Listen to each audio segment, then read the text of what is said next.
Fellow Spartans, how are you doing, and welcome to an exclusive Warhammer video. So last week I went down to visit Creative Assembly Studios to try out the first playable demo of Total War Warhammer called, as you probably already know, The Ambush at the Thundering Falls, and this is what will be playable at EGX later this month. So today I'm going to give you my thoughts and impressions on the battle while showing you throughout the video clips from the demo itself, and as well I'll be revealing some new in-game features about the Dwarves. So all this will hopefully give you a little taster of what to expect from Warhammer as we move closer to its release at some point next year in 2016. So just to make you aware, this is pre-alpha footage, so therefore, expect everything to be still a work in progress and of course subject to change from now until the final build.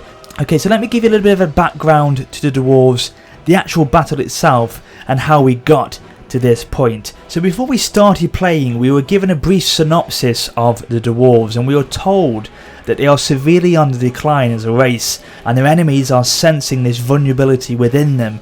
And as I mentioned in my impressions video of the in-engine Dwarven trailer recently, they are struggling to hold on to their homeland, and their numbers are dwindling from wars gone by, in particular the War of the Beard, a devastating continent-spanning conflict with the High Elves. This decimated the Dwarf Empire, leaving the network of dwarf holes weak. Then their realm was riven by a chain of devastating earthquakes, and that's when the Goblins struck. The devious Goblins, who had for so long coveted the grand halls of the Dwarves, overran many important holes, whilst other enemies haunted the tunnels and lower mine galleries and harried the retreating dwarves. Thus, the golden age of the Gyrocopters, the everlasting realm, ended. In recent times, they are a race barely holding on to glory's pass, with only a few strongholds remaining in dwarf hands, the rest lost to enemies or abandoned to the elements. And this is why I feel the Dwarven campaign will be driven so much by this. Your task will be to seek a return to how it once used to be, to make other factions stand up and take notice once again, and to avenge all the grudges held in the Damaskron, the Great Book of Grudges. And a feature of the game will be that if the Dwarves are slighted in some way, for example breaking a treaty with them, a grudge will then be recorded in the Great Book of Grudges, and that grudge will be settled according to the specific stated conditions, such as extracting a certain amount of gold from the begrudged opponent through raiding or diplomacy, for example, or by victory in battle. And when you begin a dwarf campaign, a number of grudges will already exist in the Great Book of Grudges, which may then be added to over time with further grudges generated during the campaign. And one of the dwarven victory conditions is that you have to settle all the grudges in the Great Book. And so now the orcs are gathering in the Badlands, and a dwarf expeditionary force from Karak, led by Thorgrim Grudgebearer himself, must make haste through the underway. Their destination is the Badlands, so they can break the greenskins before the tribes mob up in great numbers and pose a deadly threat to the Gyrocopters, which is the dominion of the Dwarves. First, the Dwarves must pass through Thundering Falls, a part of the decaying underway no longer under their dominion. If the Grudgebearer were of a mind to halt the High King's army before it reached the Badlands, this would be a good place for an ambush. Fortunately though, the Gyrocopters are on their way to provide air cover, but falling rocks have delayed their departure, and so the stage is set for this epic subterranean clash, the first of its kind in any Total War game. Now I've got to say, I really enjoyed playing the battle. It was great fun and gave such a different feeling to anything I've played in Total War before, and I'll be honest with you, it did take a while to get used to, and for parts I did even forget I was playing a Total War game, just because it felt so fresh and diverse to anything in the past. The level of detail to the environment on the battle map with the caverns and the dwarven architecture is beautifully rendered and designed, and performance wise for a pre-alpha build it did run pretty smooth with very little frame drops. I was playing it on a powerful PC, however there will be, I'm sure, a lot more optimization to the game before it is launched, and for an early build I was impressed. So controlling the dwarf army, you are beset by greenskins while travelling the ancient dwarven underway. Greenskin reinforcements will pour from the side passages and the road to the rear. You do, however, receive, as I said to you earlier, a relief force of the 2 gyrocopter units midway into the battle. But it's kind of ironic that the great caverns and passageways that the dwarves created are now playing against them, allowing the enemy to flank them in these various directions. Now you can fight the battle on either easy or hard, with the AI getting more reinforcements, an earlier main body attack and an extra giant attacking from the rear on the harder setting. And this is an early quest battle in the game, but it does have some fantastic units on show within each army, even though I believe some of these are later game units but were included for the purposes of the battle demo. Now, as you'd expect, the dwarves play much better as a defensive force, with them being such stoic, heavily armoured warriors. They also have some of the best artillery and ranged units in the game, with organ guns, thunderers and iron drakes who control flamethrowers, and they are just absolutely awesome, I can tell you. The dwarves move a little slower though than other races due to their short stature, and as I speculated previously, they don't have any cavalry units. However, they do boast some of the heaviest, toughest armour in the game, powerful melee units and steady morale. In short, they're all about holding the line while the guns keep firing, which is what I try to accomplish by placing my units along the line of about 4 to 5 ranks deep, enabling them to absorb the impact of the enemy much more effectively. And as we saw in the Battle of Blackfire Pass, units really do charge and collide with great force and momentum. There were also some very impressive fighting animations on display between the two armies, so hopefully the game design has allowed for more of these to be added, as we've already been told about the much higher number of unit skeletons which have been implemented into Warhammer, so it'd be great if this followed suit as well. Now, one of the army stances which will be available to the dwarves on the campaign map is called Underway, and this enables subterranean travel, allowing the army basically to move beneath impassable terrain and zones of control surrounding cities and armies like, previous Total War games.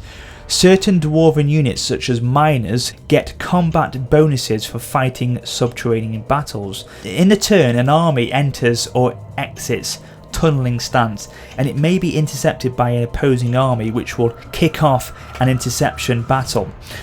Ambush at the Thundering Falls is an example of a battle of the ancient dwarven underway and demonstrates the gameplay provided by these longer, narrower subterranean maps. Dwarven cities, or Koraks as they're called, are situated beneath mountains. Sieges against Koraks will always occur in underground city maps. Now, I just mentioned some of the units which are embedded into the dwarven forces, but there are 2 key units that I wanted to talk about, and the first is High King Thorgrim Grudgebearer himself, leader of the dwarves and a legendary lord. Absolute melee tank basically, and he also wears a magic ring that casts fireballs and carries a one-shot health potion, and as you would expect, he is tough as nails in the battle, he really is. The other who we saw in the in-engine trailer is Valor Minewood, a dwarven thane, basically a hero character. He's a very powerful melee warrior with the charge ability. Also, he has a morale debuff that recharges while in melee, and is very useful for routing goblins. And very much like in Attila, your general is so important to avoiding defeat. I remember in one battle that I played, I lost Thorgrim while he was fighting the giant, and within seconds my army panicked and mass routing started to occur. So it is extremely important that you keep them safe during the actual battle itself. And on the flip side, I made sure I concentrated all my Gyrocopters on attacking the Greenskins leader, who was a goblin great shaman called, wait for it, Knobnail's Backbiter. What a name that was. Probably my favourite unit above all others though were the Slayers, and these guys are twin axe wielding ginger berserkers, and they are unbreakable basically, and will fight to the death and happily seek combat against larger opponents. So I tasked them with trying to take down the enemy Arachnorak spider, which they eventually did. But having them in anyone's army makes a huge difference, so definitely I can't wait to use these guys again. Also, what was similar to Attila was how they've kept in the unit panel to the left, highlighting each unit's strengths and weaknesses. So for players like myself who aren't as familiar in the Warhammer universe, it did help me a lot to understand and quickly establish who was best to use in what situation. So I was very pleased to see that was included. It seems as well that the AI is being improved in some ways, as throughout the battle they targeted my weaker units and knew just at the right time when to attack them, making it much harder to win the fight, as he knew just when and where to exploit my lines. Also, there was a nice little feature allowing you to toggle on and off when pressing spacebar certain UI and markers to assist you basically throughout the battle. For example, icons indicating what type of unit they are, or what path a particular unit is moving along, and many more than just them. Very similar to what it was like in Attila, but now the difference is that you can have them permanently on instead of just pressing the spacebar. Now the last thing I wanted to talk about very quickly was the Gyrocopters, who are, as you know, steam powered dwarf flying machines, which are fantastic to play with and in some ways felt like a mini game within themselves. Their ranged attacks can strike anywhere, but also they can drop bombs directly below them, which was very satisfying indeed when taking out a unit of doom divers, for example, and you can see them flying high into the air. It was just awesome to watch. You can also control them in first person mode, and it really was fun indeed. It felt like you're flying the machines yourself, and helped to make the battles even more epic in some ways.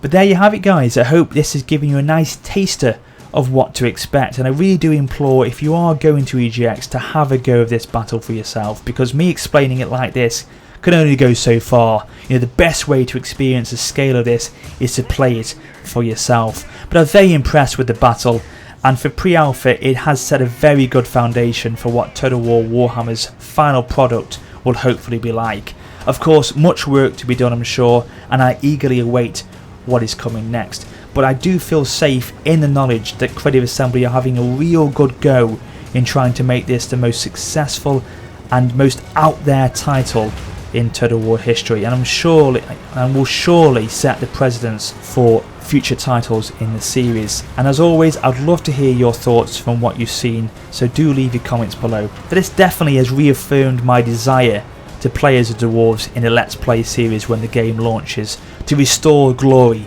to the Dwarven Empire when the Great Reckoning begins. But there you have it, guys. Until next time, this is Warrior Spotter for now saying farewell.